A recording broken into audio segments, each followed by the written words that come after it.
As we now continue with the second installment of our recounting of the various circumstances and myths and associations with the figure of Sophia, it may be useful for us to remember something that pertains really to the desirable method whereby one needs to approach subjects of this order. And in that respect, I tried to search in my geriatric memory an old poem which was written by the magical poet Blake. I think it is by Blake or rather someone else. In any event, here is the poem which is more important than the author. Out of a timeless world, shadows fall into time. With a stairway older than earth, the soul may on high climb. I rise on the phantom stairs to a whiteness older than time.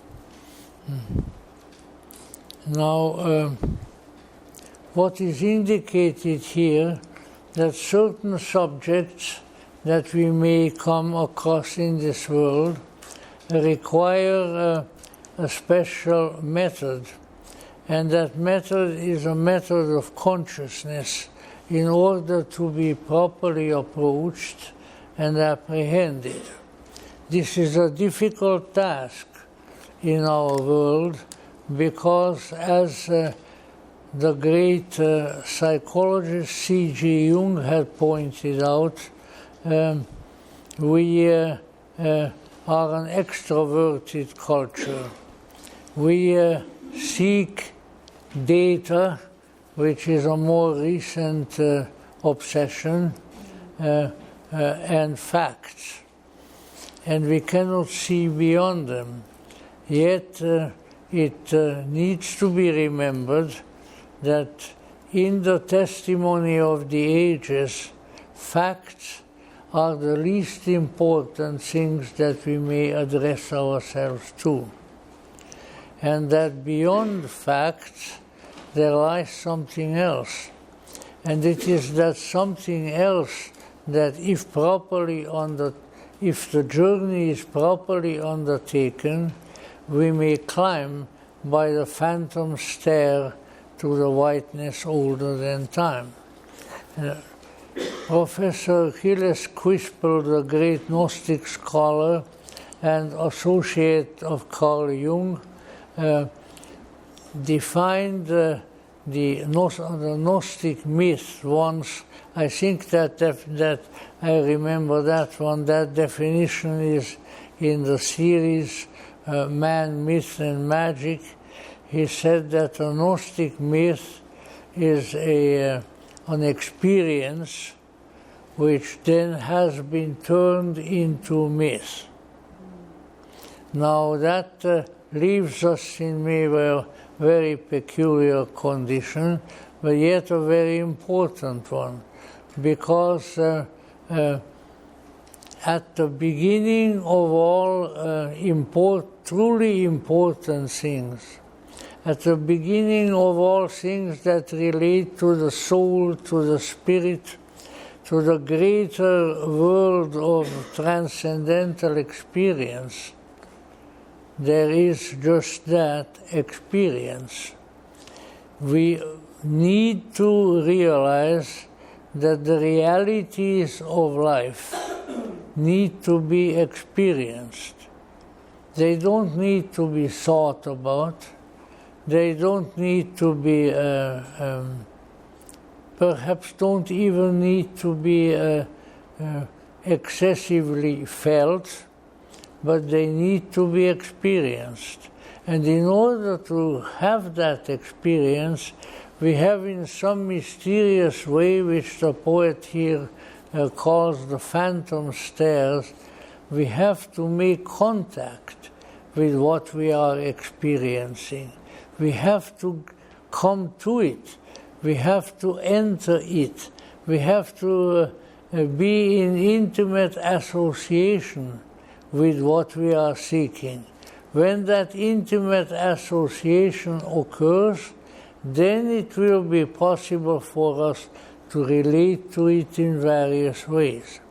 And this is perhaps important to bring up, to mention, in connection with the Sophia myth of the Gnostics, which of course, at least counting myself, some of us here are, because it is a colossal, complex, highly inspiring and highly transcendental myth, which undoubtedly has originated in experience of those who, after having entered that other world, that whiteness older than time, have documented their experience in some fashion.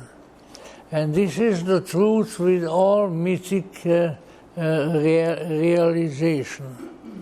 This is the truth of the myth, as for instance the great American mythologist, whom it has been my good fortune to meet a couple of times, absolutely marvelous and wonderful scholar and man, Joseph Campbell, adhere to. And we should, to the extent that it is possible, we should adhere to this method and to this adage. Now, why am I bringing this up at such great length and possibly to your annoyance? Because if these adages were applicable to anything, they most certainly are applicable to this Sophia myth. Now it is true, and I mentioned on the last occasion a week ago, that there has been a mild and not terribly cogent revival of the Sophia myth in modern times, and that it came about primarily by way of, as we might expect, the external world, the extroverted world, and its various ideas and activities. Because in the early part of the 20th century, we had a considerable revival of interest in and often even devotion to what psychologically, in depth psychology, we would probably call a new God image. And this new God image was imagined by many people to have differed from the earlier one in one very important respect, that it was feminine rather than masculine.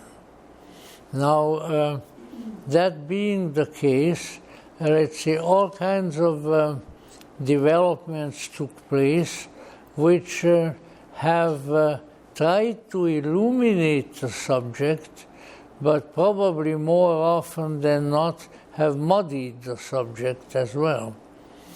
Probably the first one, and I'm repeating now with your implied indulgence, I'm repeating now what I said last time, that probably one of the earliest, and in some ways at least to some of us who have a mythic mind, a most impressive such revival of the feminine mythology occurred of all places in connection with the witches.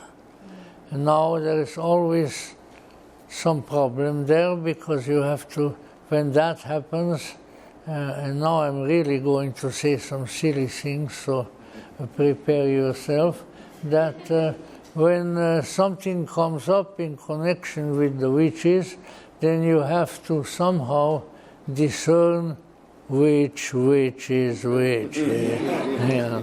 Now, you see, in this case, interestingly enough, the whole business of witchery in the 20th century really originated with a university professor, Margaret Alice Murray of London University, who wrote a book in the 50s, or at least it began circulating in the 50s, entitled The God of the Witches, which was followed by another one called, I think, Witchcraft in Western Europe.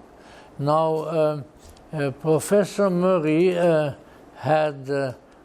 who has been teaching along these lines for some time prior to that, Professor Murray had discerned that there were archaic, which is just a word for very old, there were archaic spiritual traditions which were more powerfully present in some parts of, in this case, of Northern Europe than in others, and which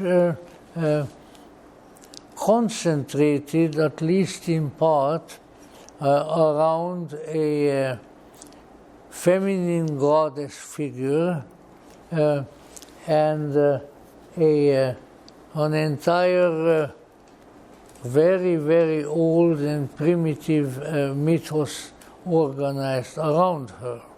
This publicity attached to the goddess of the witches started an entire interest of a fairly widespread nature in what people were pleased to call the goddess, which was a term in itself that made me shudder for a reason that you probably wouldn't guess, because it meant that we were in the process of designing and inventing a female Jehovah. And I somehow had the feeling, along with some of my fellows, that we really had enough of one Jehovah over all these many years, and to add another one of a different gender was not a very fortunate idea. Now, lest I get wound up with this preliminary subject, I have to go on, but I am partly wound up with it because, contrary to my desire, really, or my intentions, I was contacted not by the great goddess of the witches, but by her devotees, and it took me several years to sort of politely and kindly disentangle myself of that association. Now, I was never a witch, and I am not a witch now. But what happened was that when the Wiccan, as they came to call themselves, when the Wiccan revival started primarily in the British Isles, well, I wrote a lot of articles in those days in some specialized publications, and I wrote a long article which was cleverly but not very aesthetically entitled beware which is at work. I still have the title, although I don't really know what I wrote at the time. So in any event, that was sort of the beginning. Now, then people contacted me and said, well, you are a Gnostic, you should know about that, because of course the Gnostics have their Sophia, which is the Gnostic goddess. To which my reply was, well, that is not exactly true. By stretching the meaning of the words, there may be some truth in it. But what you are dealing with in the Gnostic Sophia, and for that matter, some of the deific beings, whether of the masculine or the feminine gender, is really something else. It is rather the attempted formulation of an unearthly experience, or of unearthly experiences. Just like Professor Quispel said, first is the experience. And so the experience in this case is not in the forests of England or of north of France or in any kind of a physical locale, but rather it is in a strange and tenuous region which the experience of which I can recommend to you because it's very interesting. But it is, of course, also very different from a physical experience. In other words, there is a realm of experiential reality which is available to those of us who diligently seek after it and who use that phantom stare. By the way, the poet whom I misquoted was William Butler Yeats rather than anyone else, the great magical poet of the Victorian Edwardian era. So what we are dealing with here is what would be the best way to describe it? A reality, a multifaceted and very changeable reality. Namely, there is a realm of experience, and forever it's worth, and you may easily leave here saying, well, he's an old cook, to mention things like that. There is a reality which is very malleable, very changeable, which adapts itself to the demands of consciousness at any given time. And this realm of reality is part of what the old Gnostics in their Greek nomenclature called the pleroma, and the various aeonial regions of experience that are attached to that fullness of being. Now, that being the case, what we are dealing with here is our mythologems, if we want to call them that, which is just a figure in a myth, which, however, have a mythic life of their own. Now, you might think in the back of your head, well, mythic life, what kind of a life is that? And that obviously we are talking about fables, about fairy tales of some kind or the other. However, we need to keep in mind that there are myths, there are tales, if you want to call them fairy tales, because they're just a tale that includes fairies that would fit into that category. But there is a realm of experience which can be entered, can be partaken of, and which on the basis of experience becomes to the experiencer very, very real. And it is real for what reason? Oh, that's a difficult one to discern. But it is probably real because its reality resides in consciousness rather than in external data and facts. Because somehow it would seem, it certainly would not be an unlikely proposition, that what we really consist of, you and I and you, what we really consist of is consciousness. And to the extent that that consciousness is active, and perhaps more active than before, to that extent we discern realities that otherwise might not be discerned. So I am voicing a little warning here. And that warning is to the effect that unless we are willing to exercise powerfully the very deep and abiding aspects of our consciousness, we will only discern a very small amount of the truly great and meaningful statements that throughout history have been made concerning various psychospiritual realities.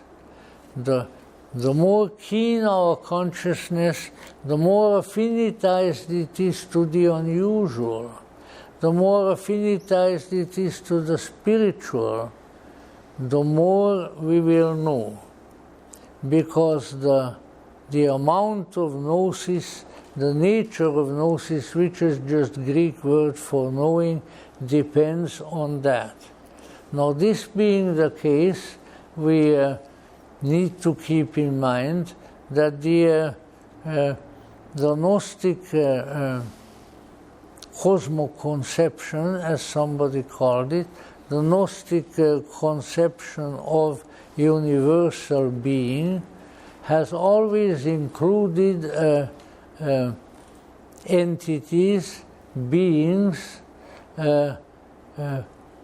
figures on the mystical stage of life who were not physical, or who were only in part physical.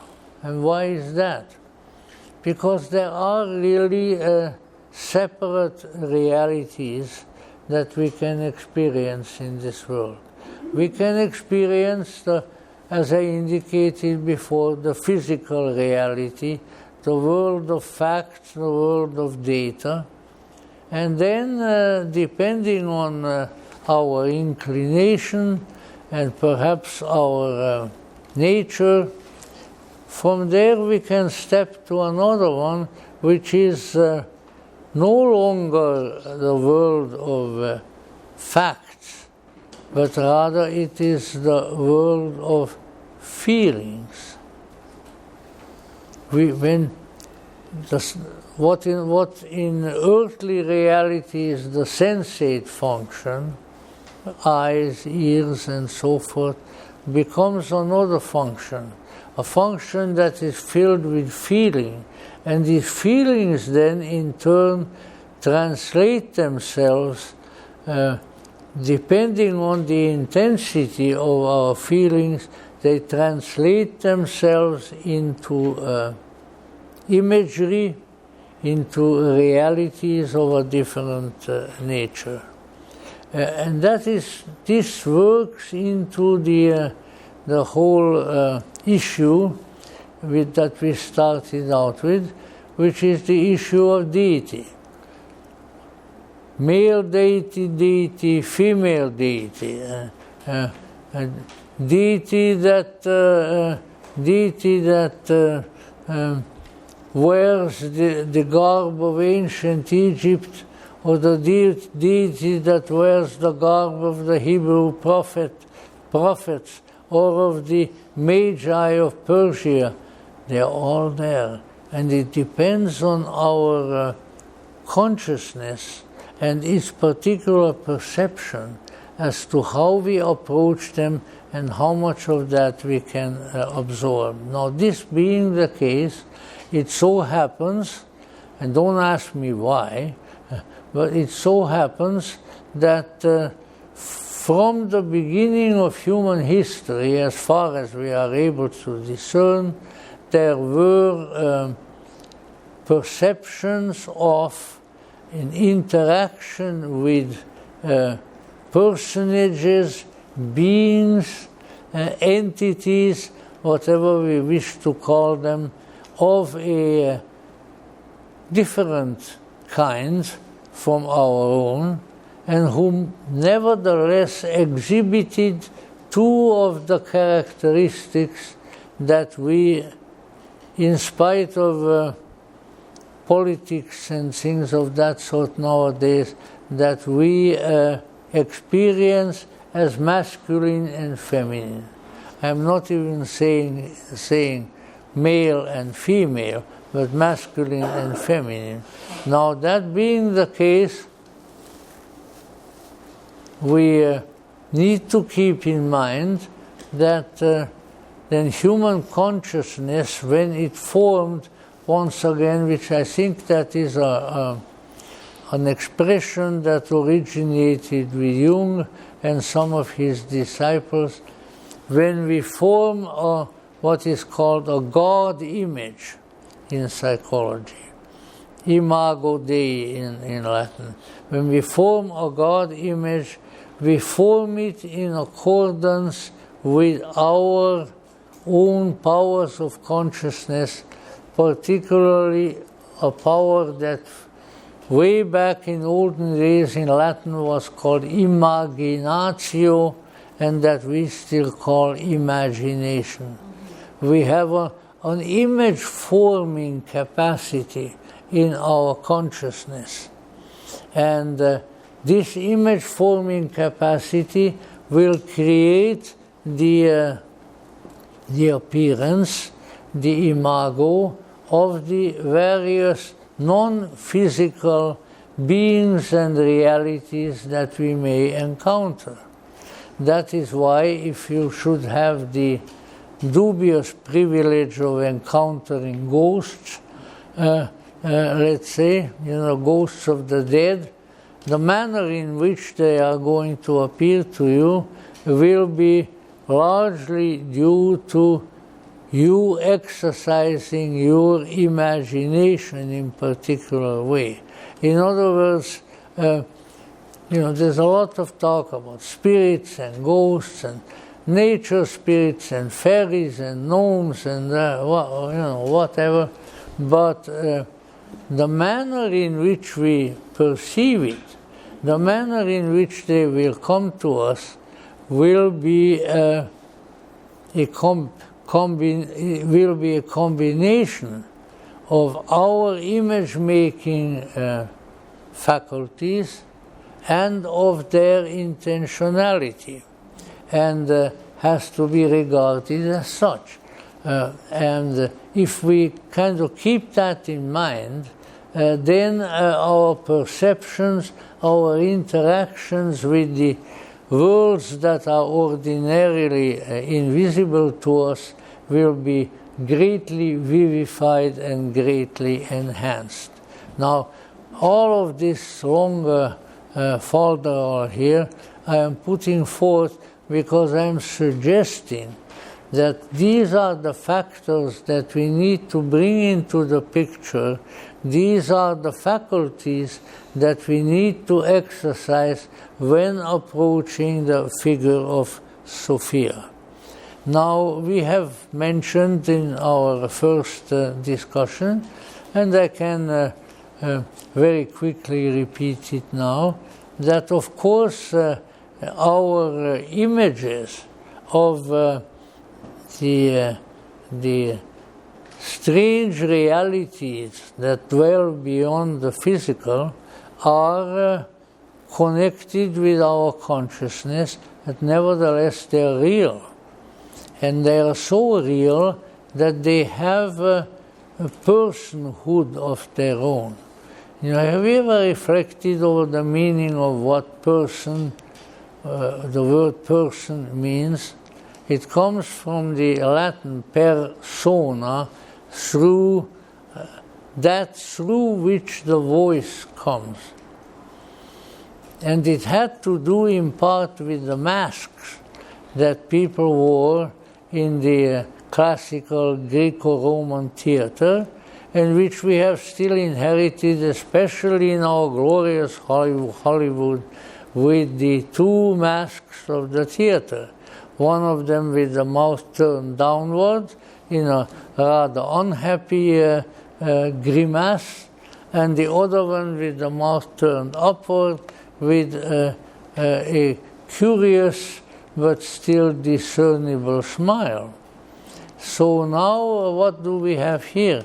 We need to keep in mind that as we add our own contribution to our contacting of the world that is ordinarily invisible to us, we need to be insightful and wise and reverent. So I am still talking here in generalities, but let us say, to boil this down to kind of one single consideration, there is no doubt that beings, entities, deific creatures, like the one that was named Sophia, exist, that they have always existed, and that perceptions of them and of their stories come to people who are thus inclined, and that works into situations like those that we are discussing in connection with Sophia. Now, certainly not only Sophia, but we have spoken last time of the gods and goddesses of the so-called polytheistic religions. In other words, images, God images of people who have managed to compound in their own consciousness that kind of a God image. Now, this being the case, now let's try to come down to a little more concrete considerations. Otherwise, you will start sort of treating me like I was told that people were treating the movie screen in Tijuana.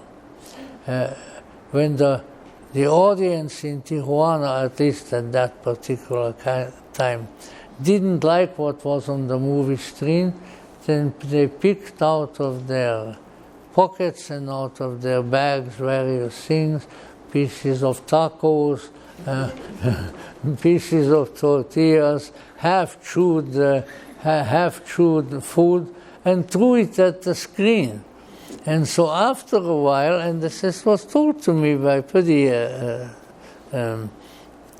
truthful individual, after a while the screen was full of stuff, pieces of tomato, pieces of this, that, and the other thing. And then in came an employee with a sort of implement and pulled them all off the screen. And then the movie could go on. Now, why I exactly brought this up, I am not even sure, but it seems, but it seemed like a good idea. In any event, one could probably say that we have a great tendency to throw what is inside of us and in our unconscious and our consciousness on the screen of our perception, and that maybe that needs to be revised. That is not such a good idea.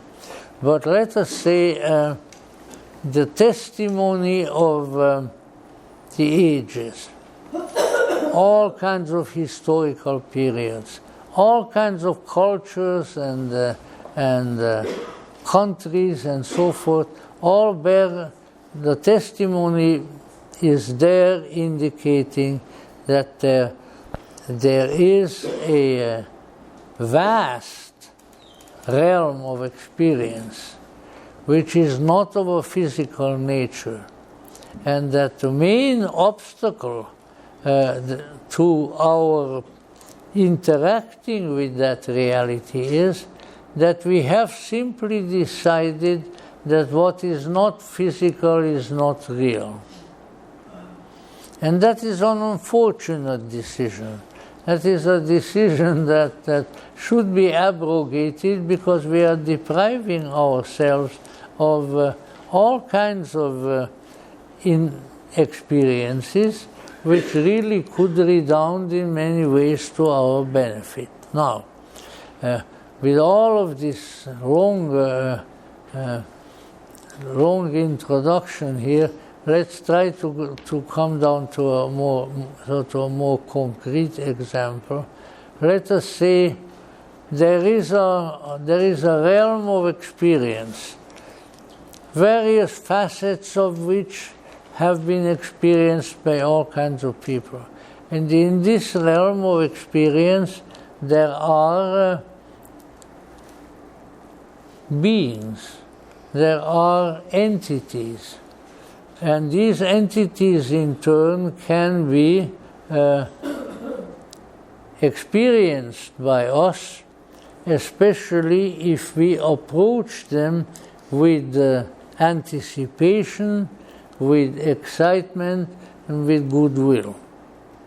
So if we have these qualities, plus really a desire to have such experiences, then we will experience these other realities.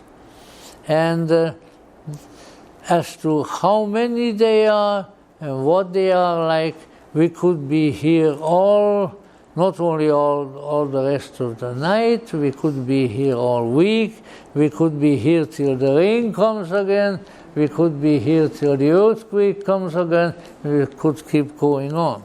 Because that is not the way to discern it. But when we find ourselves in a sort of an altered state of consciousness, which is a pretty good expression, although it has been applied to all kinds of things, our consciousness becomes altered, and then we may feel an attraction towards some unusual being, some unusual entity that is present there, and that perhaps is willing to discourse with us, to interact with us. And this is the kind of origin, shall we say, in consciousness, in the deific imagery, that we may ascribe justly, I think, to Sophia. Now, once again, bringing up this tedious male-female issue, let's say that it would seem, because after all, from here we can only conjecture so much with some degree of veracity, but it would seem that there are certain polarities that are represented in these mysterious inner worlds. If you look at the images, particularly of medieval alchemy, you'll find them there. And they do look for all intents and purposes, like being in some fashion masculine, some are masculine, some are feminine.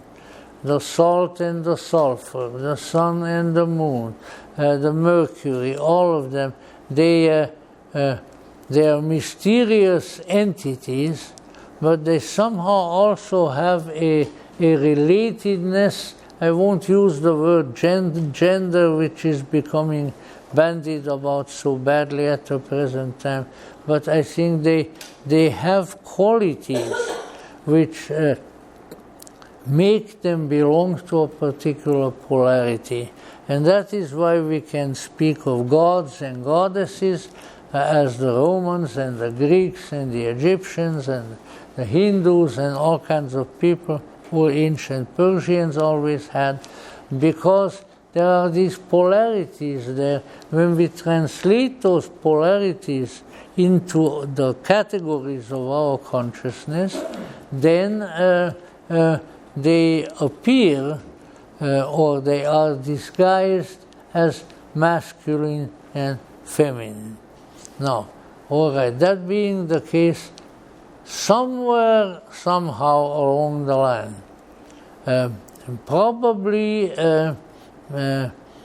in the Middle Eastern cradle of religions, there appeared a figure to some people.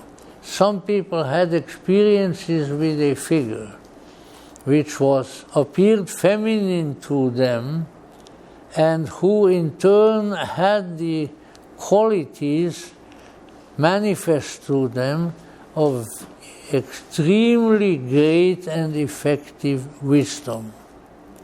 Now, wisdom in Greek is called Sophia. In Hebrew it is called Chokhmah, and it exists in practically all languages. Why? Because people admired wisdom and they wanted to be wise themselves, whether they made it or not. Even today, I think there are a heck of a lot of people who imagine themselves very wise, but you know what? When you observe the things that they do and say, you begin to wonder, shall we say. But still, the striving toward wisdom, the reverence toward wisdom was there, and therefore, and it didn't, while we are familiar now with the Greek word Sophia, which means wisdom, we also need to keep in mind that wisdom deities, and particularly a feminine figure embodying wisdom, was present elsewhere. Inasmuch as we are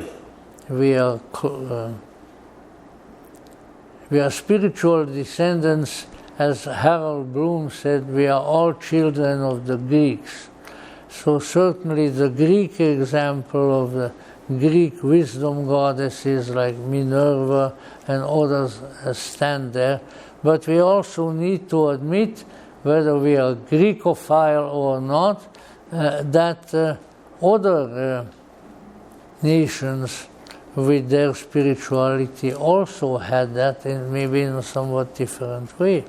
And that this was even true of what prides itself, rightly or wrongfully, as the first and greatest monotheistic religion, namely Judaism. Now, what we need to keep in mind, that as is increasingly evident from scholarly research, the God image of the ancient Hebrews was much more complex and much more detailed than just the one God, Lord Adonai, Hear, O Israel, the Lord our God, the Lord is one. Shammai, Shoel, Adonai Eloheinu, Adonai Echad. But that then are, well, how should we put it? There are components of the deity. And that's where we find the equivalent of the Greek Sophia. Now, I don't know how many of you are, and to what extent you might be familiar with Kabbalah, it is the handed-on wisdom of ancient Israel. But in Kabbalah, the deity has a, how should we put it, has a diagrammatic shape. There is a seat over here, madam. Oh, you got one over there. Okay, good. I have to look out so people can sit. You know. In any event, what you mean is what I mean is that there is, and apparently it is increasingly becoming evident that this, how should we put it, the skeletal structure in which the Lord God, the one monotheistic God, is constituted, has been present in ancient Israel probably from the beginning, and that it pretty much corresponded to what later on came to be called the Tree of Life. Now, the Tree of Life is a kind of a diagram. I have a great big one that somebody painted for me, but it's hidden away somewhere among all the stuff. But in any event, it is a diagrammatic representation which contains 10 spheres or globes or images joined together by various paths, all right? And these are called the Sephirot, or vessels, which would indicate that they, like any vessel, they contain something. If I put a glass of good brandy or Tennessee whiskey into a glass, then the glass will be the container of that. So they are the 10 containers. Now this I got to do this quickly, but in its implications, what I'm telling you now, I think is of extreme importance. And that is this, that in the Kabbalah, or Kabbalah, as we know it now, we have 3 vessels represented sort of as circles on top of the structure of the Tree of Life. And then underneath we have 7. And these 3 are called, in Hebrew, Keter, Bina, and Chochmah. And the way it is organized now is sort of, the top is like of the structure like a triangle. The triangle has Keter on top. On the one hand it has Bina, on the other hand it has Chochmah. Well, we always thought, okay, well, that's the body of God, that's how the Kabbalists, people like Isaac Luria and all the rest of them inherited later on. But very recently, within the last few years, some strange developments were made, which have been put into book form by a noted British lady scholar. And here what was discovered was that at a certain point in Hebrew history, but a long time ago, don't try to find it in the history books, way back, there was a kind of internal Puritan revolution in the people of Israel. Something like what are they called, the Roundheads in English history, with Oliver Cromwell and all of that. Nasty people. They killed the king and they destroyed the beautiful stained glass windows and everything else. But in any event, that was in England. This was different. But in this was called the scholar calls it the Deuteronomy Reformation. And because it's at that time that the book of Deuteronomy from the Old Testament was written. But its principal accomplishment, if you can call it that, was that the sphere, the sephira, which was on top of the tree of life, up to that time for countless generations was none other than Chokhmah, wisdom. That wisdom was replaced from the top of the tree of life off to the side, and Keter has replaced it. Now what does this mean? It means that Chokhmah was one of the few feminine sephirot, or vessels on the tree of life. And the feminine was no longer the queen. She was no longer above, because once you get to Keter, the crown, what would be a queen but the crown? Once you come to the crown of the tree of life, that is where the tree of life touches the ultimate reality, the Ein Sof Ur, which is sort of like the ultimate Godhead of the Pleroma, of the Gnostics. So the normative, the determining agent was feminine for a long, long time, and then was demoted and the other put in its place. If you want to find more information about it, unfortunately my geriatric memory doesn't always respond to it as it should, so I can say that much, that the title of the book, and it was only published within the last few years, is The Great Angel. And so it was published in England. So the Great Angel has revealed this. So wisdom, with its Hebrew name, had been demoted, had been reduced to, wasn't kicked out of the tree of life, but had been reduced to a lesser status, which is important. There are other very interesting implications of a Kabbalistic nature of this whole thing, but if I spent all my time on that, then Sophia would really get mad, or Chokhmah would really get mad at me, so I better not do it at this particular time.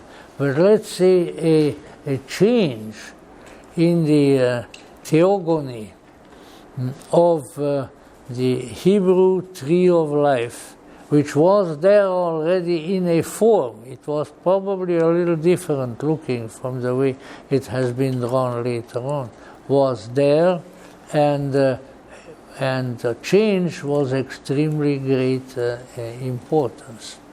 So I think that's a very great, that's also very, very significant. Now, so this is often the way things happen, but what happened in this particular time, it would seem that one important quality, one important feature of the deity as represented in the tree of life was demoted to a lesser status. And what do you think that, what was the meaning? It was Chokhmah, wisdom.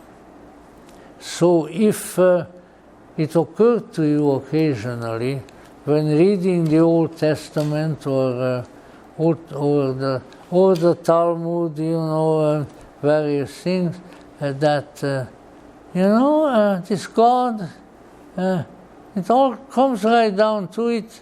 He's not all that smart. You know, has occurred to me quite early in life, because I was an arrogant little boy. But let's say, you know, it's not, why is he not so smart? It took a couple of thousand years and then some for a pipe-smoking gentleman in Switzerland by the name of Carl Gustav Jung to put his finger on it, because Chokmah had been demoted. Chokmah had been lost. God lost his wisdom. He was no longer wise. Now you wonder why this world is so miserable as it is. Well, that's the kind of world that he created. See, but let's say this is an important issue, that at some point the wisdom was there, was part of the divine household, and it was still there, but it had been demoted to a lesser status, and from this arose various things. Now, I am not just regaling you with my inadequate remembering of these various things, but because another way of looking at this now is when we say that, as Jung had written out magnificently in answer to Job, it's a little bitty book that is very much worth reading. But anyway, the wisdom had been lost. God no longer had his wisdom, and he's looking for her now. But let us say, that being the case, something has gone wrong. And when we see that really sometimes rather simple-minded, irascible, jealous, vengeful deity in the Old Testament itself, then we say, come on, old boy, wise up. Wise up. Why haven't you got any wisdom? Well, because he lost his wisdom. Then when you lose something, then you don't have it, and that's fairly understandable. In any event, now the important thing is that there was, let's say, an archetypal, a celestial event, because strange events, conflicts,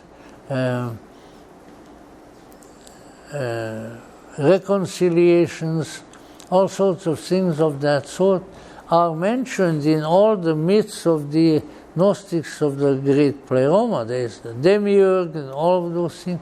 So apparently something went wrong. And probably what went wrong were the people of the synagogue, of the temple, who ordered this to happen. Well, let's put her way down there, okay? And they did. But now this in turn is the physical symbol of something that we are supposed to be talking about tonight. If I ever quit talking around it, I'm sort of walking around it like in Hungarian law we say that the cat walks around the hot mush. There's the mush and the cat walks around it because he can't eat it. So I'll have to get to the mush now. And the mush being that from then on something was wrong with the structure of the tree of life. The wisdom had been moved away. Now then, that being the case, that's the manifestation of the, let me try to recall my Latin, the dea abscondita, the goddess gone away, which appears in the Gnostic myths. For in the Gnostic myths, there are many angels, all kinds of things, but there is a feminine figure, you could call her a goddess figure, and what is she? Sophia, wisdom. And what happens is that something happens we have heard through all the various little recensions and tales of the Gnostic myths that the different church fathers, who for the most part were hostile to what they were writing about, wrote everything about the fact that wisdom had fallen, had disappeared, was no longer in her place.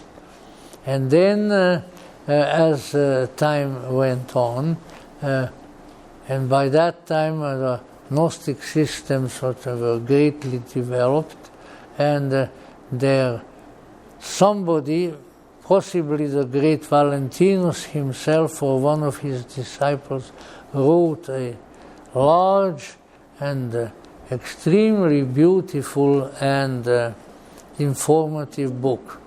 The book came to be known because like a lot of the old books were not titled.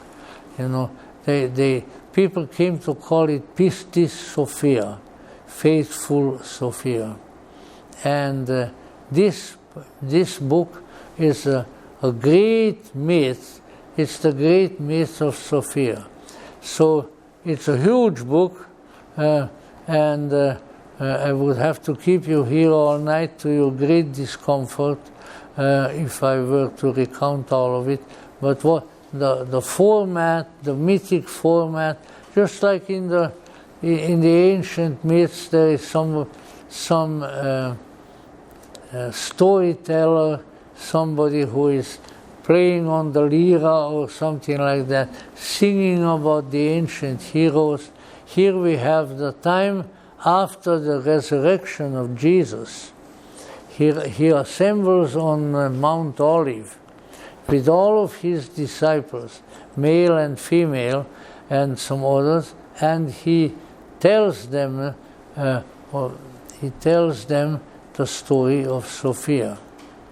And that is why it's referred to as the faithful Sophia. Now, that being, and his chief exegete, his chief helper in explaining the text is who? Mary Magdalene. And after every statement that she makes, Jesus commends her. Yes, Mary, once again you are right. You're the one who knows what it is all about. The others don't know anything. You know. It's always, I always say the Lord is buttering her up. But he constantly does that. So now what happens? There we have the complete myth of Sophia, which now at a very, very Grecian, very mythological level, much more poetic, elevated level, elaborates and recounts as to what happened when Sophia had to leave her own seat in the tree of life. It's the same thing, only explained in another way. So what do we have here? Just very, very quickly. Sophia is up among the aeons in heaven, and the 10th heaven, and next to her is also the other aeon of Christ. But as she is up there in the heaven world, she looks out, probably boring up there in the heaven, so she looks out and she sees in the distance a light. Now she says to herself, whose light could that be? It has to be the light of the first cause, of the Father. He's the only light other than that we don't know here. So I have to go there and find him. So she takes off. Apparently they have some good jet planes in heaven and all of that. She takes off and heads out to find that light. But as she comes close to it, she finds out to her great disappointment that it wasn't really what she thought it was. That it was a reflection of the light of the Father. But the Father wasn't there, his light wasn't direct. And so that obviously grieves her greatly. And now she is exiled, because by her own act, what she has done to leave her own seat in the 10th aeon and to go and look after that light was an act that exiled her from her true place and from the fullness. Now, if you don't mind me jumping for a few minutes into something personal, let's say I know something about exile. I know something about exile. From the age that I was 16 years old, I didn't have my country, I didn't have my extended family, I didn't have any of the good things that I had as a little child, and I was wandering from one country to the other. And let me tell you, it's not a pleasant condition. Let me tell you, it isn't. Even when I came to the United States, which I greatly desired, and where I managed to set up my work with the Gnostic tradition and so forth, even here I was the exile, and I still am. The state of the exile is an unenviable and painful one, and one that would be you would be very, very happy if you could put an end to it. Because here what the exile means, that she, by her own, I don't know what we might call it, curiosity, I don't want to do Lady Sophia any bad turn, but let's say she was no longer in her place in the transcendental kingdom. She had left it because she thought she saw something better, and from then on there was nothing but trouble. And now a good deal, I don't have a Pistis Sophia with me, but I'll bring you a copy next time. Now she goes from one aeon to the other, from one heaven to the other, and in each place she either bewails her exiled state, or once she comes closer and closer to because in her travel in exile, she eventually comes closer and closer to the real light and to the truth. And then she gives thanks. So there are all of these beautiful poems, one after the other, where she gives thanks to the light for having saved her from the exile, having saved her from being lost, and would give her entrance to her own place in the heaven world again. And they go on and on. There are many, many, many, each one with a different keynote. They're sublimely beautiful. In any event, while she is traveling in these strange regions without a starship enterprise, I might say, she comes to recognize many things, and one of them is that she comes to a place, and I am very much abbreviating, she comes to a place where she finds how would we call it, an unhappy spirit. The unhappy spirit's name is Yaldabaoth. So she says, well, look at this poor fellow here. He doesn't have a place really. He doesn't have his own kingdom. There's no need to go into details, as in some of the stories she gives birth to this being. In any event, she says, well, I've got to look after him. So she gives him his own place to be. And this place, believe it or not, and it probably scares you a little bit, this place is none other than our world. So in order to be nice to this weirdo and sort of also atone a little bit for her mistake of having fallen out of the pleroma, she lets this entity create his own world and moreover helps him to create it. So then here we have the world. The world has its own boss, and the boss is this spirit called the Aldebaoth, which is actually a little bit of a twisted name of Jehovah. So she lets him create his own world. And he creates people, and he creates animals, and he creates all of that.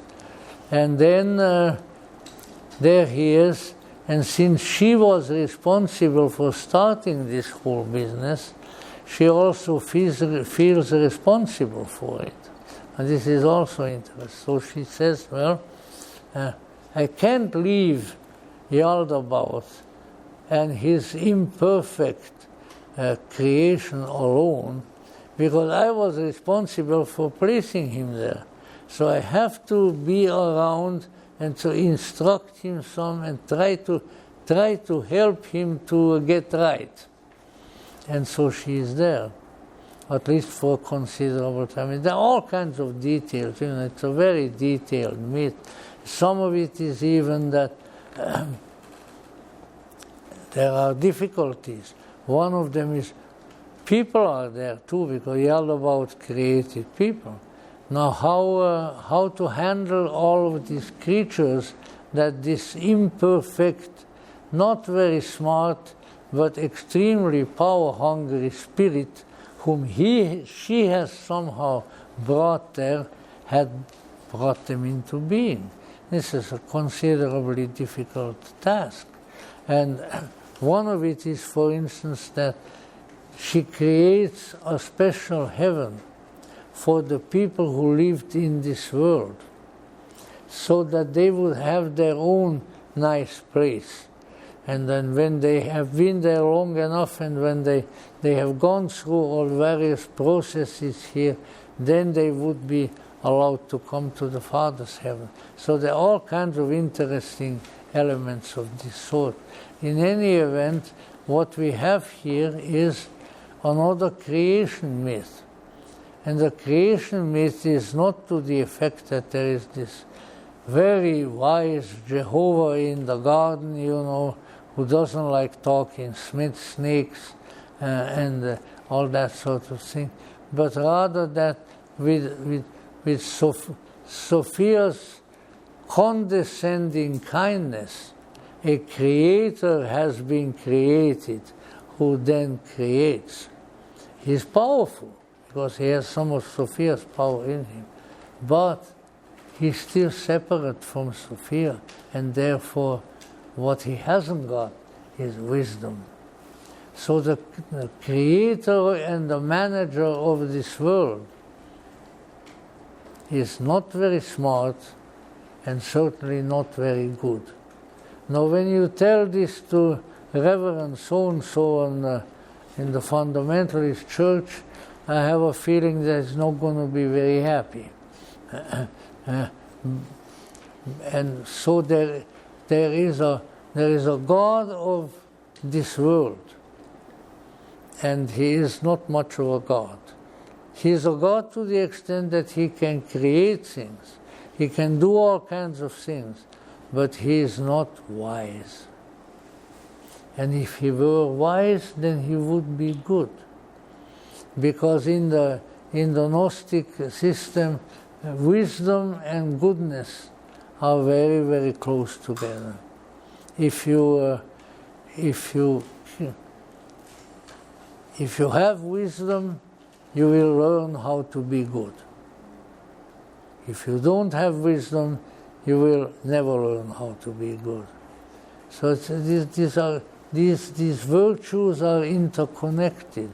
And by being good doesn't mean that you just knows how to recite the Ten Commandments or things like that, but a goodness, a kindness, a compassion, you see. Therefore, folks, there we are.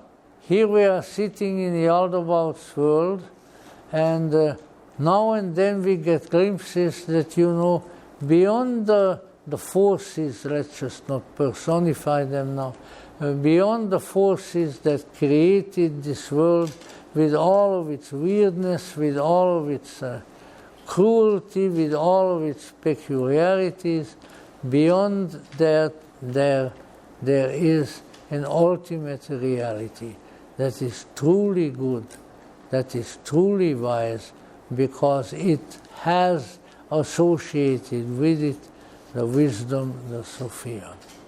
And so what is really going on in our world is an attempt on the part of wisdom and on the part of the ultimate deity, the Father, to somehow undo the inadequate and unhappy creation that has come about. And so if you now and then think, even for a short time, you know what, I don't really like this place all that much. I never liked it when I was born, but that's because I'm weird. It's very, very rare that a newborn infant will actually remember that he doesn't like that he was born. I was one of them, so what can I do? In any event, then comes slowly the process of redemption. And how does that occur in the myth is that Sophia is still there. She let the demiurge have his way with various other things. And then out of the high heavens comes a triplicity of three beings: Jesus, Raphael, and Michael. And so, accompanied by the two archangels, Jesus comes and rescues her from the abyss and says, "Come on, Sophia." I don't think in those very words. "Come on, Sophia, we'll take you back to where you really belong." And then the two archangels, and led by Jesus, she's taken back to the 10th Aeon where she came from. She has been restored to her own place, and the implication being that she having gone through this laborious and difficult and painful process, she has herself added to her wisdom and her compassion, and that she is able now to help wherever help is required, because she is the Lady Wisdom. And then when you look into we don't have the time for it tonight, but maybe we'll have it tomorrow. When you read even a few of the biblical books of the wisdom literature, Ecclesiastes, Ecclesiasticus, the Book of the Wisdom of Solomon, I think one more that escapes me. So these are all the statements that Sophia makes to the humans. Remember me, I am your wise creator, I am your wise mother. I am not like the unintelligent one over there, and I can help you. So keep me in mind and address yourself to us. And then she becomes the tables are turned, Jesus being an avatar, as they would call him among the Hindus, Jesus being a messenger of light, now comes to earth. And who becomes his inspirer? Sophia. It never becomes quite clear as to what the relationship is, and I may be able to say more about it another time, what the relationship is between the Virgin Mary, the Mother of the Lord, and Sophia. But there is one. In fact, if I'm not sacrilegious, I would say that one likely Gnostic explanation would be that the Mother of the Lord, the Theotokos, as she is called in Greek, the Mother of God, that the Mother of God was either inspired by or in some way that she is an ally and an emanation of Sophia, and that they work together. I think that would be an understandable conclusion to reach, but it is not precisely stated as such. So this is sort of now where we are. We are in a world that has not been created by a good God or a wise God, because it was created by a God whose wisdom had gone away, it wasn't there. And things of that sort. But on the other hand, we have within us, because at the time of the creation of the human, Sophia had planted a seed of wisdom, a seed of her own, a treasure of divinity into the inmost core of every human. And he said, with this, you will be able to stay in touch with me. With this, you can re-become what you were really intending to become. And so we have this, maybe there are others, but we have this one world which is in turmoil, and where the good and the bad and the stupid and the wise are forever fighting with each other. And it is the world that was created by the ill-begotten offspring of Sophia. Yet Sophia looks out after it and will bring back wisdom and goodness to the world. Now, these are the very broad outlines of the content of Pistis Sophia. And it needs to be kept in mind that while these divisions exist, you have Sophia, you have the Virgin Mary, you have Jesus, you have others, you have Yaldabaoth, the demiurge. So there are all kinds of figures of various degrees of wisdom and of goodness. But ultimately, they all come from the same. They all come from the same place, and as far as our reality here is concerned, it really came from Sophia. She gave birth to this world, and with Yaldabaoth, and therefore she will see to it that it comes back to the wisdom of the Father. Now, you might say here, and the time is moving along with us greatly, that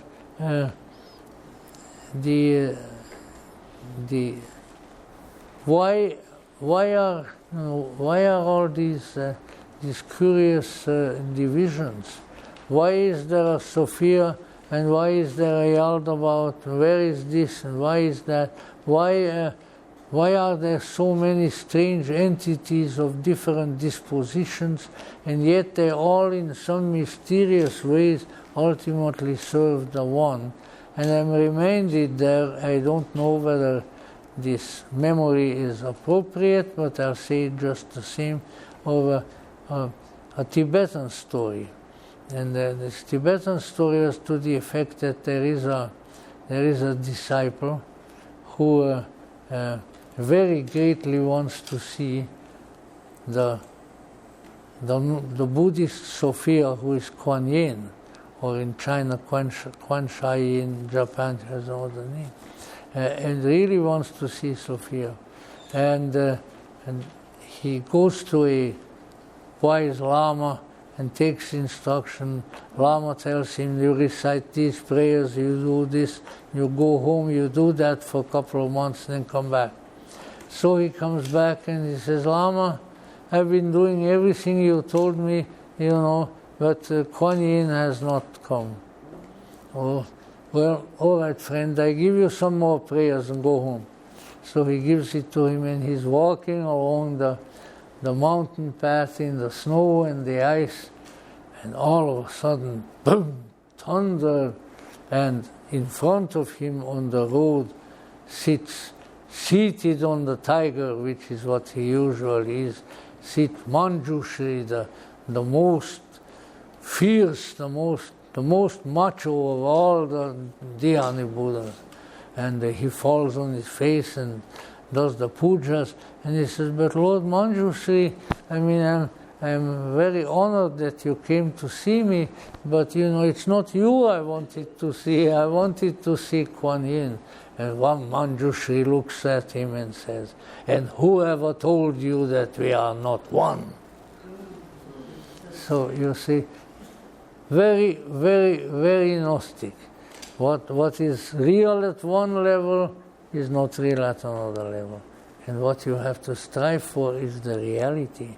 What you have to strive for is the wisdom which will discern the real from the unreal, from life, from death, from the stupidity to the wisdom.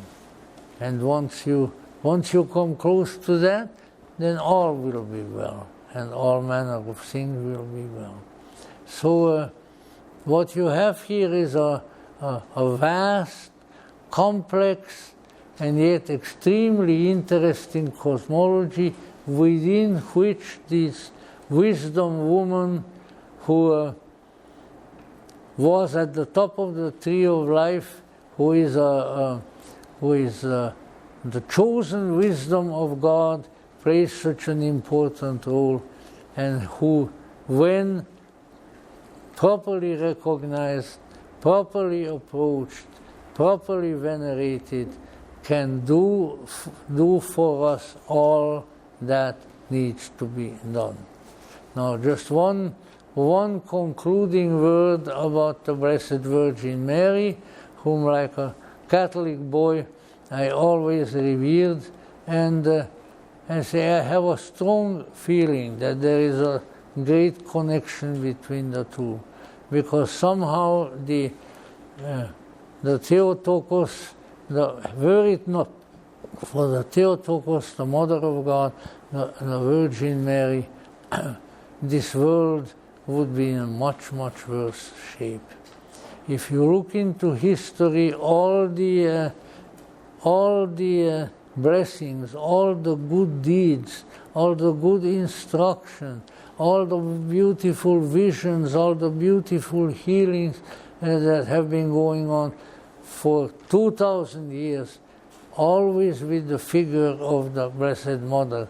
So I would say that there is a strong connection between the two. And that is, I think, what has, in many ways, it saved not only the feminine sex in this world, but it has saved goodness, it has saved kindness, and above all, it has brought back wisdom. May it continue to come back, may we receive some of it, and may our way in which we address this strange and mysterious subject redound to our own wisdom and to the wisdom and consequently the enlightenment and the benefit of the world. And I thank you very much for having been here, and I hope you'll come back to see the last one, the last appearance of Sophia, which will occur in Hollywood a week from tonight. Thank you again so much.